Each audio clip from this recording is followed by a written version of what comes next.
말씀을 봅니다. 우리 사사기 16장에서 봅니다. 사사기 16장 15절부터 22절의 말씀입니다. delil라가 삼손에게 이르되 당신의 마음이 내게 있지 아니하면서 당신이 어찌 나를 사랑한다 하느냐. 당신이 이로써 3번이나 나를 희롱하고 당신의 큰 힘이 무엇으로 말미암아 생기는지를 내게 말하지 아니하였도다 하며 날마다 그 말로 그를 재촉하여 조르매 삼손의 마음이 번뇌하여 죽을 지경이라. 삼손이 진심을 드러내어 그에게 이르되 내 머리 위에는 삭도를 대지 아니하였나니 이는 내가 모태에서부터 하나님의 나실인이 되었음이라.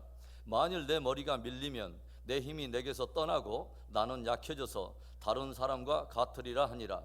들릴라가 삼손이 진심을 다 알려주므로 사람을 보내어 블레셋 사람들의 방백들을 불러 이르되 삼손이 내게 진심을 알려주었으니 이제 한 번만 올라오라 하니 블레셋 방백들이 손에 은을 가지고 그 여인에게로 올라오니라.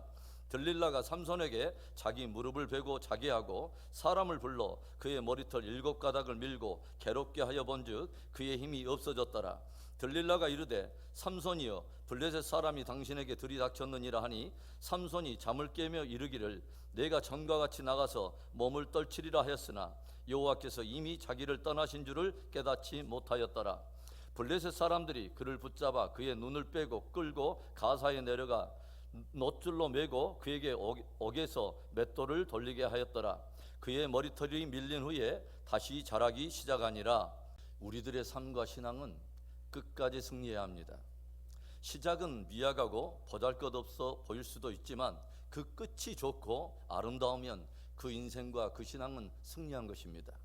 그러나 시작이 아무리 화려하고 대단했다 할지라도 그 끝이 추하고 좋지 않으면 그 인생과 신앙은 결국은 실패한 것이 되는 것입니다. 그렇다면 우리들이 삶과 신앙에서 승리하려면 어떻게 해야 할까요? 오늘 본문의 말씀은 우리들의 삶과 신앙의 승리를 위해서 몇 가지 귀한 교훈을 들려주고 있어요. 무엇입니까? 첫째로는 어둠과 동행하지 말라는 것입니다. 아이를 낳지 못하는 어미의 태를 여신 하나님의 특별한 은혜 속에서 생명을 얻고 태어나게 된 삼손. 세상에 참으로 많은 인생들이 있지만 나면서부터 하나님의 영광을 위해서 구별되어 드려진 나실인 삼손. 어떤 인생에게도 허락되지 않은 엄청난 힘을 하나님께로부터 받아서 이스라엘을 대적의 손으로부터 구원해 내도록 사사로 부르심을 받은 참으로 영광스러운 삼손. 그런데 그 삼손이 서서히 무너지기 시작합니다. 나실인으로서 지켜야 할 소중한 규례들을 어기고 자기의 눈이 가는 대로 자기의 정욕이 이끄는 대로 행하면서 이방의 경계를 제 멋대로 드나들며 블레셋 여자들의 몸을 탐닉하던 삼손은 이제는 완전히 영적 무장을 해제해버리고 소래골짜기 들릴라라고 하는 여인의 품에 푹 빠져버렸습니다. 삼손의 이름의 뜻이 뭐라고 그랬죠? 바로 작은 태양을 의미하고 있어요. 그러면 들릴라의 이름의 뜻은 무엇입니까? 밤, 어두운 밤. 하나님의 사람이요 나실인이요 사사로 부름을 받은 빛의 자녀가 이제는 빛에서 돌아서서 어둠의 일을 사모하며 밤에 속한 여인을 마음에 품고 소렉 골짜기에 마침내 그녀와 동행하기 위해서 자기의 거처를 자기의 주소를 결정한 것입니다. 그리고 들릴라의 품에 안겨 자기의 정욕을 풀어내던 삼손은 밤의 여인 들릴라와 동행하면서 점점 빛을 잃어가게 되고 그의 비참한 심판적 운명을 자초하는 그 길을 걷게 되었다고 하는 거예요. 이미 블레셋 방백들에게 큰 거액의 돈을 약속받은 들릴라는 자기에게 힘의 근원의 비밀을 3번이나 자기를 속이면서 들려주지 않은 삼손을 더욱 비난하면서 나를 향한 당신의 사랑도 다 거짓투성이었군요 라고 울분을 토해내죠. 그래서 삼손은 점점 재촉하며 조여오는 이 들릴라의 압박으로 인해서 번뇌하여 죽을 지경에 이르게 되고 마침내 이를 열어 자기의 힘의 근원의 비밀을 다 들릴라에게 토해내게 됩니다. 나는 어려서부터 하나님께 드려진 나실인으로서 지금까지 머리에 삭도를 댄 적이 없어. 만일 내 머리가 밀리게 된다면 나도 내 모든 능력을 잃어버리고 보통 사람들과 같이 약해지게 되어 이 비밀을 알게 된 들릴라는 블레셋의 방백들을 불러서 매복시키고 삼손을 자기의 무릎에 눕힙니다. 19절의 말씀, 들릴라가 삼손에게 자기 무릎을 베고 자게 하고 사람을 불러 그의 머리털 7가닥을 밀고 괴롭게 하여 본즉 그의 힘이 없어졌더라. 강교한 여자 들릴라는 삼손을 자기의 무릎에 베고 그리고 편히 잠을 재웁니다. 그리고 사람을 불러서 삼손의 머리털을 모두 다 밀고서 그를 괴롭게 해보는데 과연 삼손에게서 모든 능력이 빠져나가고 삼손에게 힘이 없어지고 무기력해졌다고 하는 것을 깨닫게 되죠. 강력한 힘을 가졌던 삼손은 들릴라와 함께 동행하더니 어둠에 잠식이 되고 이제는 그녀의 품에서 깊이 잠이 들게 되었어요. 그리고 나시린으로서의 마지막 표징인 모든 머리털이 다 밀리게 되어버렸다고 하는 거죠. 얼마나 생각해 볼수록 위험한 동행이며 위험한 동거입니까? 참으로 화려하고 대단했던 작은 태양, 빛의 사람이었던 삼손이지만 이제는 모든 빛을 잃고서 그 밤에 잠식되어 모든 힘을 상실한 무기력한 인생으로 전락되고 말았다고 하는 거죠. 여러분, 어둠과 동행하지 말아야 합니다. 매일 빛의 갑옷으로 단장하고 성도의 부르심에 합당한 삶을 살아내야 된다고 하는 거죠. 어두운 시대를 지나가고 있는 우리들을 향해 성경이 던지고 있는 강력한 도전의 말씀이 무엇입니까? 로마서 13장 11절부터 14절의 말씀. 또한 너희가 이 시기를 알거니와 자다가 깰 때가 벌써 되었으니 이는 이제 우리의 구원이 처음 믿을 때보다 가까웠음이라. 밤이 깊고 낮이 가까웠으니 그러므로 우리가 어둠의 일을 벗고 빛의 갑옷을 입자. 낮에와 같이 단정히 행하고 방탕하거나 술 취하지 말며 음란하거나 호색하지 말며 다투거나 시기하지 말고 오직 주 예수 그리스도로 옷 입고 정욕을 위하여 육신의 일을 도모하지 말라. 어둠과의 동행에서 벗어나 빛 대신 하나님과 동행하는 복된 저와 여러분의 생애가 되기를 주의 이름으로 축원합니다. 오늘 말씀이 우리들의 삶과 신앙의 승리를 위하여 던지는 도전 무엇입니까? 둘째로는 기회가 있을 때 돌이키라는 것입니다. 20절의 말씀 봅니다. 들릴라가 이르되 삼손이여 블레셋 사람이 당신에게 들이닥쳤느니라 하니 삼손이 잠을 깨며 이르기를 내가 전과 같이 나가서 몸을 떨치리라 하였으나 여호와께서 이미 자기를 떠나신 줄을 깨닫지 못하였더라. 들릴라의 재촉하는 압박에 삼손이 고백했던 말이 무엇입니까?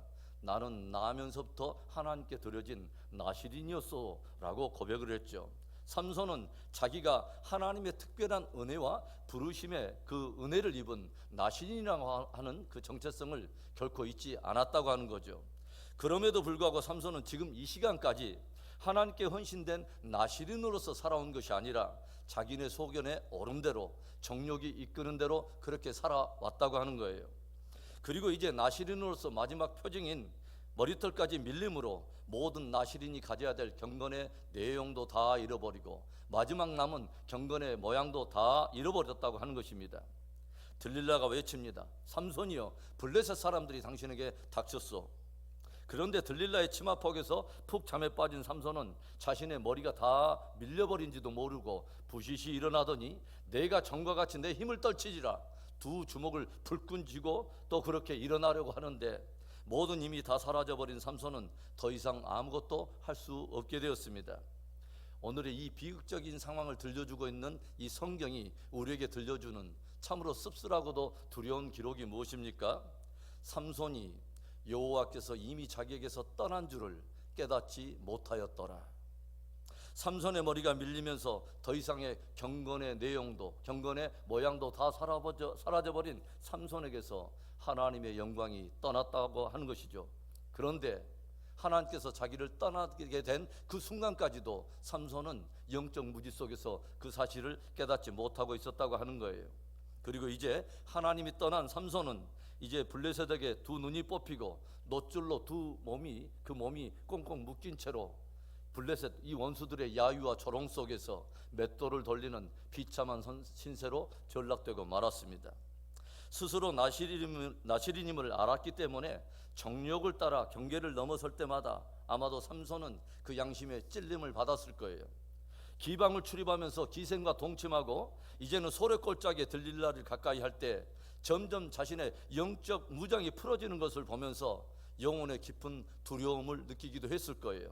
그러나 삼손은 여호와 하나님께서 자기를 떠나는 바로 그 순간까지도 결코 돌이키지 않았고 또 스스로 비참한 심판적 징계를 자초하게 되었다고 하는 것입니다. 내가 이제라도 일어나서 내 힘을 보여주리라. 스스로 다짐하고 결단도 해보고 두 주먹을 불끈 쥐어보지만 이미 하나님이 떠난 삼손은 더 이상 아무것도 아니었습니다. 한때 작은 태양, 빛의 사람으로 빛을 발하던 그 삼손이지만 어둠이요 밤의 여인인 들릴라와 동행하더니 이제 그 어둠에 깊이 잠식되고 결국은 두 눈이 뽑힌 채로 흑암을 더듬으며 살아야 될 그런 운명에 처하게 되고 말았다고 하는 것입니다. 여러분, 기회가 있을 때 돌이켜야 하는 것입니다. 양심의 찔림이 있고 여러 사건과 상황을 통해서 어떤 경고의 사인이 들어올 때 돌이켜야 하는 것입니다. 행여 우리들의 마음이 강팍해짐으로 심판적 상황에 이르지 않도록 돌이키는 믿음이 복된 믿음인 것입니다. 성경은 우리에게 이런 말을 들려줘요. 오늘이라 일컫는 동안에 피차 권면하여 너희의 마음에 죄로 인한 강팍함에 이르지 않도록 너희는 강팍하게 됨을 면하라 라는 그런 말씀을 경계하고 있어요. 행여라도 죄로 인해서 우리의 마음이 굳어지고 도무지 돌이키지 않으려고 하는 그 강팍함의 단계에 이르지 않도록 기회가 있을 때마다 돌이키는 은혜와 지혜가 있기를 축원합니다. 기회 있을 때 어둠에서 빛으로 돌이키며 하나님께 돌이키는 참된 지혜가 있기를 다시 한번 주님의 이름으로 축원합니다. 오늘 말씀이 우리들의 삶과 신앙 승리를 위해서 들려주는 도전 마지막 세 번째, 거룩과 사명을 붙들라는 거예요. 거룩과 사명에 반응하라는 것입니다.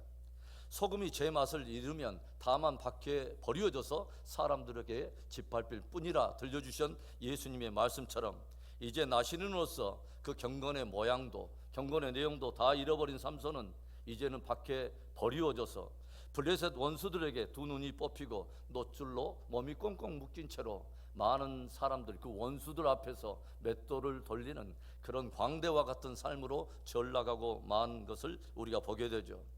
얼마나 가슴 아픈 일입니까, 여러분? 하나님의 형용할 수 없는 은혜 속에서 생명을 얻고 나시린이라고 하는 영광스러운 사명으로 부름을 받았던 그 삼손, 그 영광스럽고 존귀한 시작과는 달리 이제는 철저하게 무너지고 깨져서 세상의 조롱과 야유를 받고 있는 하나님 없는 자들 앞에서 사슬에 묶인 채 맷돌을 돌리는 삼손의 모습. 여러분, 이제 삼손은 어떻게 될까요? 삼손의 운명은 어떻게 될까요? 우리는 다 무너지고 깨어져 버린 바로 그 순간에 다시 한번 삼손에게서 한 줄기 회복의 소망이 자라나고 있는 것을 우리는 보게 되죠. 22절의 말씀, 그의 머리털이 밀린 후에 다시 자라기 시작하니라. 원수에 의해서 다 밀려버린 그 머리에서 몇 가닥 다시 머리털이 자라기 시작하고 있다고 하는 거죠. 어떤 의미를 가지고 있을까요? 다시 나시린의 표징인 머리털이 자라기 시작하고 있다고 하는 것입니다. 그것은 삼손 안에 다시 한번 나시린으로서 하나님께서 당신을 부르신 사명과 부르심 앞에 충성하고자 하는 거룩한 갈망이 삼손 안에서 다시 피어오르고 있다고 하는 것을 암시하고 있다고 하는 거죠. 그리고 그 말은 거룩과 사명에 다시 반응하기 시작하는 삼손에게서 머리털이 자라기 시작할 뿐만 아니라 그 위에 다시 하나님의 은혜와 능력이 역사하게 될 것을 우리에게 암시하여 우리에게 보여주고 있다고 하는 것입니다. 사랑하는 여러분, 능력은 하나님께로부터 나는 것입니다. 우리가 거룩과 사명에 반응할 때 하나님께서는 그것을 감당할 수 있도록 하나님께서는 당신의 능력을 베풀어 주시는 것입니다. 늘 거룩과 사명을 붙들 수 있기를 바라요. 바로 그것이 하나님의 능력이 저와 여러분의 삶과 신앙 위에 머물게 되는 하나의 통로가 되는 것입니다. 오늘 말씀은 우리들에게 경종하여 들려줘요. 어둠과 동행하지 말라. 기회가 있을 때 돌이키라. 거룩과 사명을 붙들고 거룩과 사명에 반응하라. 오늘도 주님께 붙들려 쓰임을 받게 되고 주님 주신 능력으로 승리하는 하루 되기를 주님의 이름으로 축원합니다.